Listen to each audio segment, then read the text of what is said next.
পাকিস্তানে ইরান যুক্তরাষ্ট্রের দীর্ঘ আলোচনায় কোনো সমাধান না আসার পর আবারও উত্তপ্ত হয়ে উঠেছে মধ্যপ্রাচ্যের পরিস্থিতি। হরমুজ প্রণালীকে কেন্দ্র করে নতুন করে আবারও মুখোমুখি অবস্থানে পৌঁছেছে ইরান ও যুক্তরাষ্ট্র। হরমুজ প্রণালীতে নতুন করে অবরোধের ঘোষণা দিয়েছেন মার্কিন প্রেসিডেন্ট ডোনাল্ড ট্রাম্প। এর জবাবে ইরানের ইসলামিক বিপ্লবী গার্ড বাহিনী বা আইআরজিসিও দিয়েছে পাল্টা হুঁশিয়ারি।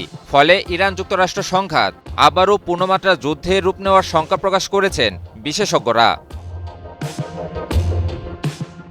মার্কিন প্রেসিডেন্ট ডোনাল্ড ট্রাম্প তার নিজের সামাজিক যোগাযোগ মাধ্যম ট্রুথ সোশ্যালে দেওয়া এক পোস্টে হরমুজ প্রণালীতে জাহাজ চলাচলে অবরোধের ঘোষণা দেন। হরমুজ প্রণালী দিয়ে যাতায়াতকারী জাহাজগুলোর উপর নজরদারি বাড়ানো সহ প্রয়োজনে সেগুলোকে আটকে দেওয়ারও হুঁশিয়ারি দেন ট্রাম্প।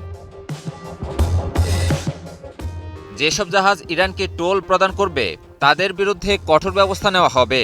তিনি নৌবাহিনীকে নির্দেশ দিয়েছেন আন্তর্জাতিক জলসীমায় এমন জাহাজগুলোকে শনাক্ত করে থামিয়ে দিতে, যাতে ইরানের অর্থনৈতিক সুবিধা বন্ধ করা যায়।